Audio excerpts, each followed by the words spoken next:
Great. Thanks, Shashank. Yeah. It's exciting to be alive again. So we had a little bit of a hiatus. There was a bit of a gap. Some stuff happened. I got kind of sick. Had some medical appointments.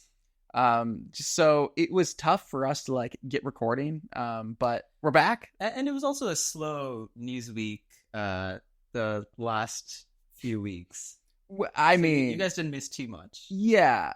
Although, don't worry, we'll fill you in on everything that happened. Yeah. This week has been exciting. Super exciting. So like, I don't know. There's so much to talk about.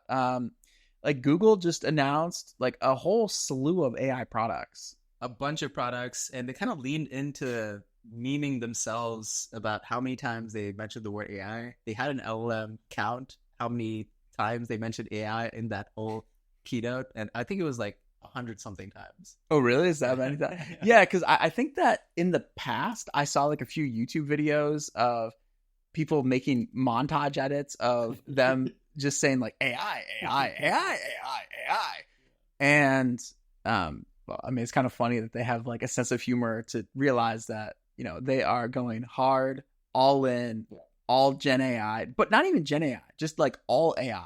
It is all AI, permeating every different vertical. One interesting announcement from last week, you know, if we recorded a podcast that I wanted to talk about was AlphaFold. Yeah, AlphaFold. I think that was the first breakthrough in real world science that DeepMind had come up with. Because before that, they had been focusing on game engines, trying to beat the game of Go. I think building like a StarCraft player. I think they beat chess. It might have been DeepMind or maybe like IBM's Watson. I forget which one, but this was the first time they applied a large model to tackling something in the scientific field, specifically protein folding. And that was several years ago with AlphaFold 1. And then we got 2, which was even better. And now we're on 3. Yeah. So I only kind of like briefly parsed that announcement, so I'm not like an expert on that. But is it where they were able to fully simulate a cell?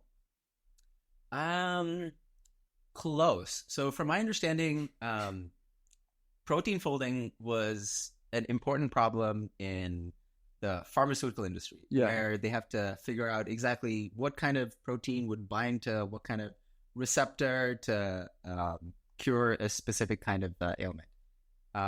And to figure out the physical structure of a protein based on some chemical structure was actually really hard. It took a brute force amount of computation to try every different orientation of these molecules. But then boom, they were able to simulate that. And similar to how large language models came up with like emergent properties as they got bigger and bigger, from just simple autocomplete with a few tokens at a time to seemingly pretty good reasoning capabilities. That was kind of transferred over to AlphaFold 3, where it had these emergent capabilities where beyond just figuring out the protein structure, it was able to figure out the protein's interaction with other parts of your biology. Okay. Because I'm not like an expert on like how the cell works, because I think, you know, the cells within the body are pretty complex, I guess you would say, right? Because like, I mean, in my mind, like getting some intuition to simulate just a single cell is going to help us simulate potentially like an entire body, right? Especially because like if you use AI to, you know, simulate one, then like you could simulate how they interact with each other. And also like I know a lot of traditional simulation is like super resource intensive. And there's a lot of like brute force operations, like you need a lot of computers. But I know physics simulation, physics simulations, yeah, like they have some of like the biggest computers in the world doing these massive physics simulations, right? So my intuition would be that if we could use AI, it might be like orders of magnitude less compute for very similar results that you'd get for one of the larger physics simulations. Like I think it was like one of the big computers they had in like Japan or something like that, or the US, whatever, was one of those that computers that would just simulate like things like, I don't know if it would be like cells in the body, but it would be like weather patterns and whatnot. And I've heard that like, when you use AI, it can be way more efficient to simulate the weather, right? So I would imagine that like if you're able to simulate individual cells more efficiently, that might be like really beneficial for medical research going forward. Yeah, apart from high level end goal of simulating the entire body, I think just simulating one cell in and of itself seems really useful in pharma again, because if you're testing a bunch of drugs that affect a certain organ that all have kind of a uniform distribution of a certain kind of cell, then you want to kind of simulate how a bunch of different variations of drugs will interact with this one organ, which has these uniform cells. So I think like that in itself would be very useful. Yeah, that's right. Like, I don't know enough about like drugs or science to say like, no idea. Yeah, like like what that is. Spitballing and hypotheticals. Like, yeah, conjecture. Basically, guys, plan your 2400 vacation trips, because we're gonna make it. We're gonna make it to then, because I think we finally reached escape velocity. It seems really close. Yeah, have you heard the concept of like escape live long enough to live forever, right? Exactly. Yeah. So like the idea is like, if every year, let's say science gets better for, let's say you to how do I explain it? So like, I mean, Shashank said it perfectly: live long enough to live forever. So eventually, we're hoping that someone's gonna discover a cure for death, but that's not gonna happen maybe all at once. I think in the next 10, 20 years, we'll come up with better cures to increase the lifespan from like 80 to maybe 120. And then another 50 years from now, it'll go from 120 to 160. And who knows what's going to happen in another 50, 60, 80 years. So it's going to be progressively increasing. Right. So as long as we don't like die before then there's a chance that we could just like indefinitely live due to like advances in medical technology. So let's just stay alive. That's an exciting, scary, interesting future. I actually saw, I just read the headline of this, but NFX, which is a really cool VC fund that focuses on network effects, wrote an article about really focusing on longevity, investing in a bunch of startups and companies, organizations, whatever, to usher more innovation and longevity, because it seems feasible to do better about tracking all these micro interactions between different organs in your body, how different foods that we ingest affect us, different lifestyle habits, all of these fitness trackers, wearables, all of this data to try to take that and give you better insights to try to live longer. So they're focusing on helping people, live healthier and more fulfilled lives, but also in kind of like a selfish capitalist East Coast Wall Street focused way. The longer you live, the more compound interest you have, the richer you get, and that was kind of their mentality. I mean, makes sense to me. I mean, look at Warren Buffett. Like, I mean, he got pretty wealthy by just like being stable. Yeah, just by being old, really. I mean, like, not just being old. Like, sure. I mean, he made some good investments, but like, if you look at like his net worth over time, like he definitely is aware of the effects of compound interest. So anyways, yeah, to take a step back to mention, you were talking about like longevity and how it relates to AI. So one thing I've been kind of playing with a lot recently is blood glucose monitoring. So your blood... You still have the patch? Not on me right now, because they only last for like a couple weeks. I think it's like 2 weeks. But basically, like, these blood glucose patches are, what typically like diabetics would go and check, where they would, prick your finger. And then, you get a drop of blood, and then you look at blood sugar or blood glucose. So basically just like the amount of, I don't know, like sugar in your blood. So like, and why is that important? Yeah, so I'm definitely not an expert here on this, but my understanding is that when you have like a high blood sugar, your insulin will typically spike during that time. So like the insulin will go and eat all the glucose in your blood or all the sugar in your blood until like it's goes back down and stabilizes, because like you can't just have all of that sugar in your blood. Like your body needs to like use it, so that the insulin would be the thing that like actually uses the sugar in your blood. So like diabetics, they have a hard time actually making insulin, so they have to like potentially inject insulin themselves. So what normally would be the role of, I think it's the pancreas, right? Sounds about right. I think it's the pancreas. Yeah, the pancreas would go and then generate the insulin and then eat the sugar in your blood. Like that's just like a natural process. Like diabetics, they can't do that for whatever reasons. They have to go and supplement. But it turns out that when your blood sugar spikes and like you either get like an insulin spike, there's a bunch of like negative effects that happen with like a high insulin spike. So and also like by the effect of blood sugar spike, right? So like you're gonna feel like, forget like the long-term effects. Like I mean long-term, like it's not really good. Like I mean that could develop into type 2 diabetes, that could cause like a range of metabolic factors, but like also you just like feel tired when you have like a blood sugar spike. So there's a app that I've been using called Levels, and not sponsored, by the way. I mean, like if they want to sponsor us, like I'm happy to, but yeah, we don't make any money off this podcast, just to be clear. There's a lot of competitors for continuous glucose monitors. It's taken off in the fitness and pro athlete community. Yeah. So like with that monitor, so basically like what it can do is it can show your glucose over time. So it'll take like continual readings.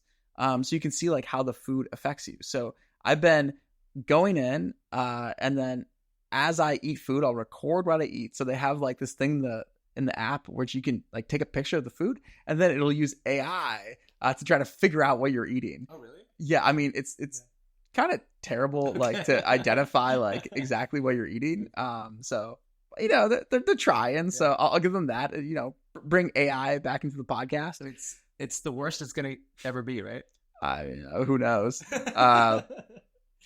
So anyways, I don't know what model they're using. So there's a lot of like, I have to enter a lot of things manually, but the whole point is to get like your glucose reading. So like, if your glucose spikes a lot, you feel terrible. But then like there are certain foods that like your blood glucose will like kind of rise gradually, or like, stay stable. So, my wife and I, we both got the glucose monitors, and we were comparing like how the glucose spikes would be for the two of us with the same diet. Yeah. So like it was really funny. So like she's Asian, she's Japanese, and I'm American, right? So I think that like Caucasian. Sure, yeah. Like I think like ancestrally Polish. Okay. So like I guess like Eastern Europe. Anyway, so like your blood doesn't care about what nationality you are. It's well, more ethnicity. Yeah, sure. Yeah, that's fair. Yeah. So we both had like a meal where I ate like I think like 4 potatoes or something like that, like just regular like baked potatoes, like nothing special. And like she ate like 1 potato. Now her blood sugar spiked like quite a bit from the potato, whereas mine, after eating like way more potatoes, like was more of like a gradual spike. So it made me think like, oh wow, like this can really change based off of like your ethnicity and like your background. Like so like she processes potatoes much differently than me. So, I'm sure. Do you guys chick rice? Oh my god, for me when I eat rice, it spikes like crazy. Yeah. So and like her, not so much. I'm not surprised. I had a similar discussion with my doctor, and people talk about the paleo diet. Just eat what our like the old ancient caveman ate, but specifically, I think you got to eat what your ethnic ancestors ate, because that's what your body is used to digesting. And that's the kind of microbiome that we've inherited from our parents, living physical proximity to those people. And I think that's what we're naturally good at. Yeah. So I don't know. For me, I thought it was just super interesting because, typically like there's, I think, universal diet or like health advice, which I think is, maybe true for most people, right? Like, get plenty of sleep, avoid processed food, alcohol, like excess, that's all stimulants. Like bad, right? But I think that like when it comes to like, what's good, that is maybe a lot more individualistic, especially when it comes to food. And I think that like, things like levels or like these glucose monitors or some of these fitness trackers can help us figure out like what's actually good for us as an individual, as opposed to like, these population wide studies, which may or may not be useful. So anyways, just food for thought there. So you mentioned they have an app that helps you take a picture of your food and some AI that analyzes or automatically categorizes the meal. Yeah. Did you notice any other AI features? Maybe connecting that to your 23andMe genetic report and maybe analyzing or suggesting what kind of foods would be best suited for your ethnic or genetic makeup? Yeah, they don't, but maybe we should build it. That's like a cool app idea. Yeah, I mean, I don't know. I would buy that. It seems like there's a lot of room for iteration there because there's so much data.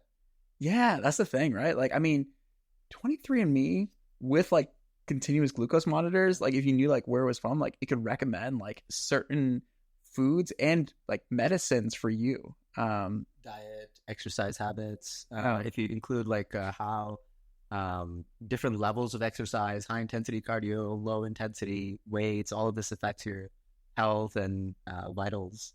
Yeah.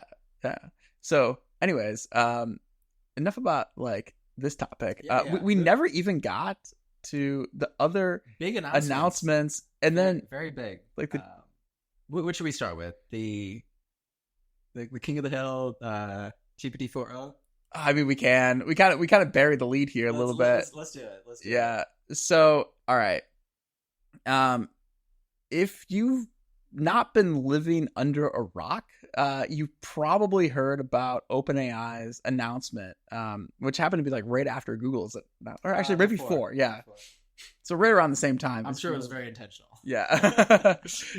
Like in a little bit of sibling rivalry there. I like it. Something, yeah. Yeah. So, have you guys ever seen the movie? I don't know, just metaphorically, but Shashank, have you ever seen the movie Her? Mm-hmm. Yeah. I liked it. That was a good movie. I mean, I love Joaquin Phoenix. He's a very method actor. He really immerses himself in the character and the role. And it was a very kind of like a little bit of a dystopian, depressing, down on his luck, lonely, single, middle-aged man. It was kind of depressing, but very evocative. Yeah. So for those who haven't seen it, basically Her is a movie that was made, I think it was like 2012 or 2013, something like that. It was about 10 years ago. And it was about a guy who falls in love with his computer. And that was around the time when a voice assistant would have been equated with Siri. I think Siri was the only popular voice assistant at the time. It might have been the only voice assistant at that time. I don't think Google had anything at that point. Maybe Alexa had come out at that point. I think that was just when Alexa But still, started Siri was the most popular voice assistant at that time. Yeah, and then like the iPhone was still around. So like, phones were a similar form factor to they are today. So like in the movie, you see the guy and he's like holding out his phone in front of his face, and he's having conversations with the, I think, do you remember who the person who played the voice? It was some like actress, really famous. I don't remember, Scarlett Johansson or something. Amy Adams. Is that it? That doesn't sound right. I think there was somebody else. No, I think she might have been the actual person in the movie. Oh, really? Oh, okay.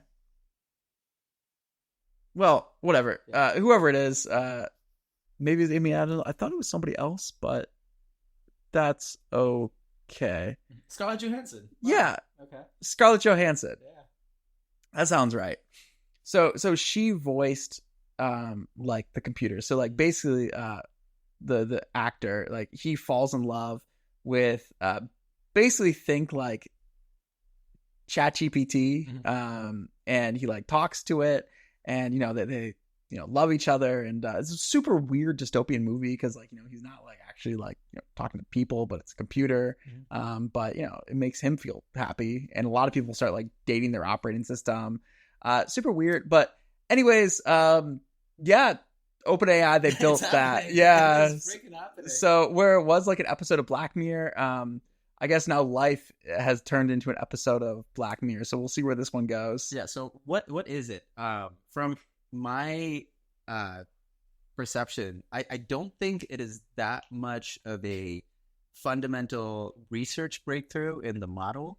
I think it's more them packaging it up into a nice UX to combine all of these different modalities, make it more efficient, allow you to interact with it continuously rather than, asking a question, having it respond, waiting for it to respond completely, and then asking a follow-up question, but then having to interrupt it. It's more natural where it's talking, you interrupt it, ask it a question, and then it like quickly responds to whatever you asked recently. And maybe to backtrack and clarify a little bit, the one technical breakthrough that they did make is that where before I think they were taking your voice request, transcribing it into text, feeding that into the GPT-4 model, then coming up with a response, parsing that back into like a text-to-speech response. Yeah. I think now it's all handled natively by the model, where it just gets the audio input from the user and spits out an audio output. So, in other words, it's like before, if you want to do anything like this, it'd be like, okay, we need to take the speech that I'm talking and then convert that to text. So, speech to text, that is a solved problem. We know how to do that. And then they would take the text, feed that into the model, and then the model would give you text as a response, and then they would take one of these things that makes the text back to speech. So it'd be speech to text, text to speech. So that would be, I guess, convert to speech to text. That's one step. Yeah. Text to text, when you ask the question, that's another step. That's the model running. Yeah, and then the text back to the speech, that's 3 steps. So that's 3 steps that the model has to make. So each step takes time. Yeah. But like now, it's just like voice to voice. So like much faster. As opposed to 3 steps, like the model knows how to just process voice like immediately. So it's just like only 1 step versus 3 steps. So like, if you eliminate steps, you speed things up. Also, like, since the model is trained on voice, like it can be trained on like emotion too.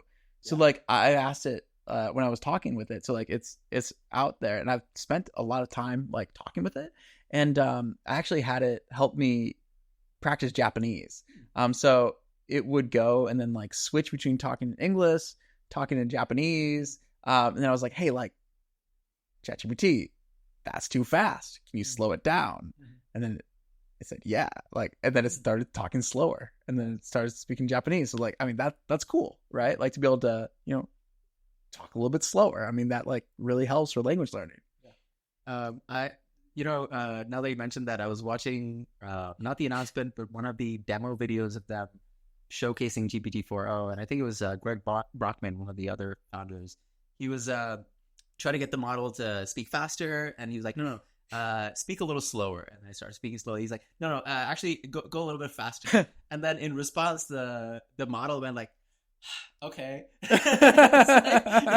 It seemed to get a little frustrated and showed that as an emotion while communicating with the user. So I don't think it's just faster. I feel like each time you convert one modality to another modality, you're losing information. You're losing the subtleties of emotion, like you mentioned, tone, other subtle context cues that may be there in voice.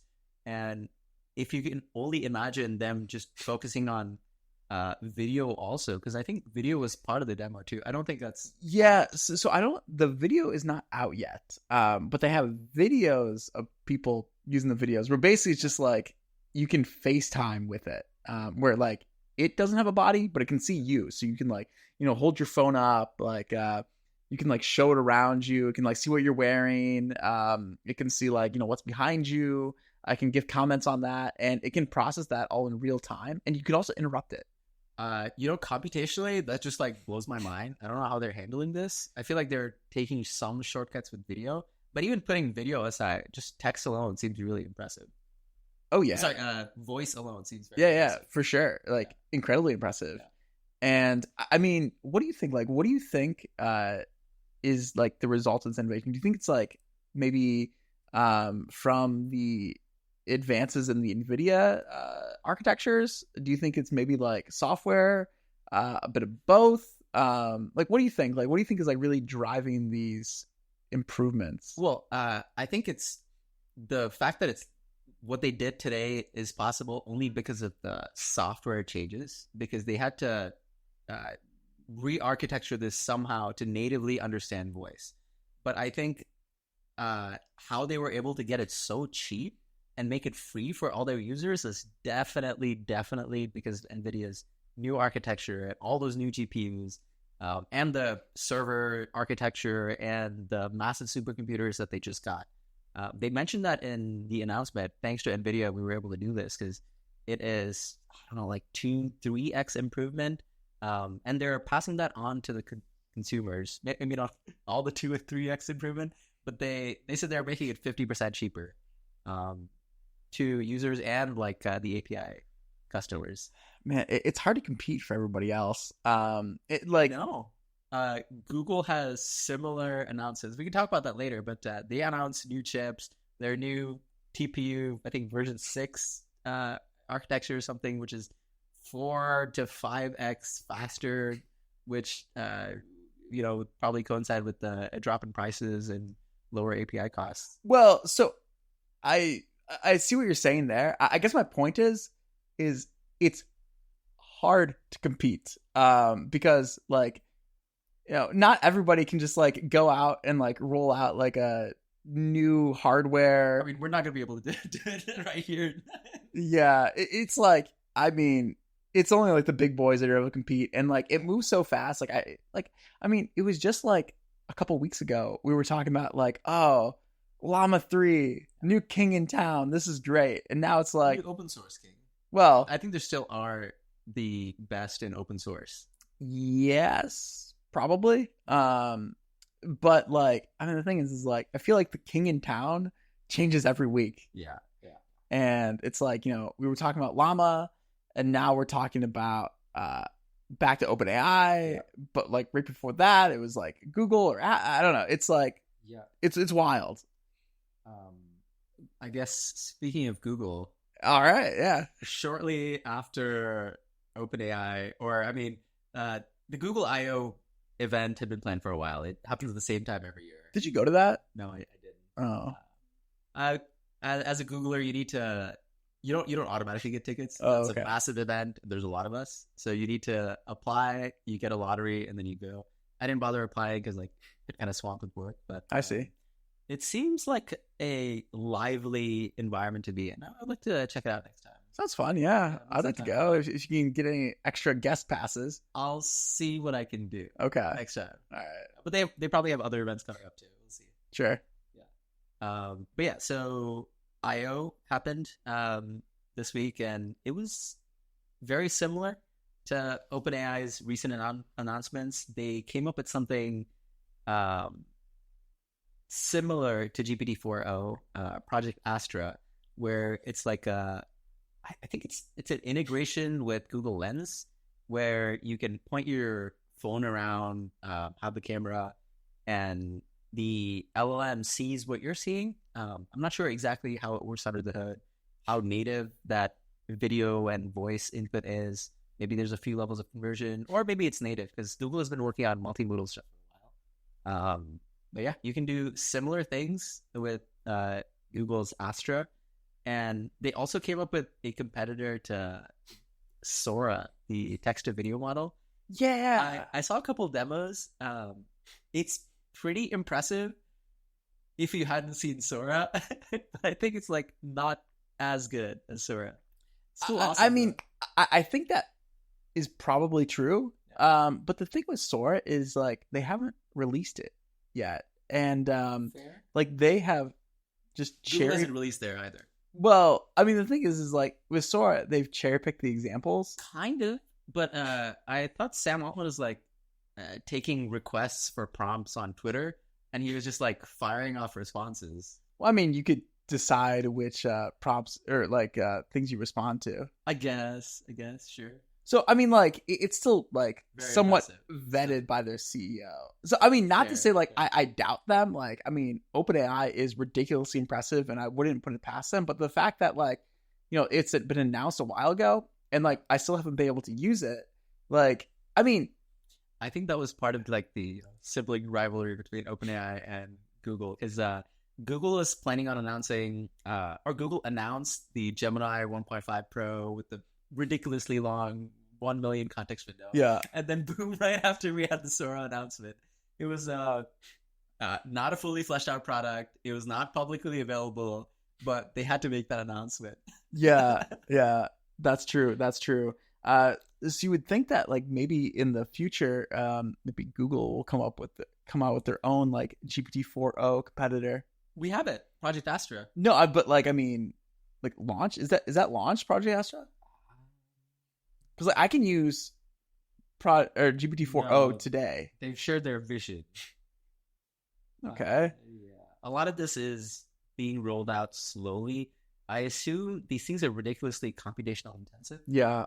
Even GPT-4.0, they haven't released all the features that they announced. That's true. They're slowly rolling it out because I would assume video transcoding and understanding would be very, very expensive for them. Yeah, that's wild. Like, I mean, I feel like that's almost bragging rights at that point. Yes. Like, what do you think is next? I mean, like, where does it go from here? Like, maybe like it starts to have like some sort of avatar body, and then like you can interact with it or something. You can interact with the world. I don't know. I think just understanding video better. Now it seems pretty simplistic. Maybe cancer detection or taking a camera out in a factory line, doing like QA on very high tech assembly, or I don't know, just fine tuning these vision models in specific domains and replacing humans one by one. Do you think that these models may be like general purpose enough in the future to maybe like do tasks like driving a car? I mean, is that possible already? Yeah, but like it's not an LLM, I think. It is a vision transformer. I think Tesla switched to the transformer model a couple months ago. Oh, did they? For their full self-driving, yeah. Oh, so then... they had a different, older model, which is something built on top of CNNs, which is the old way of doing vision. But they switched recently. It got worse for a little bit, and then they worked out the kinks, and it's pretty good. Huh.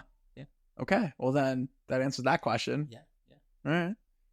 Yeah. So, anyways, I think we're running out of time, so I think we should probably call it here. Yeah. Unless there's anything else you want to talk about. I mean, there's tons, but those were the big announcements. Okay. Well, anyways, thanks for listening. We'll see you in the next one. Until next week. Bye, folks.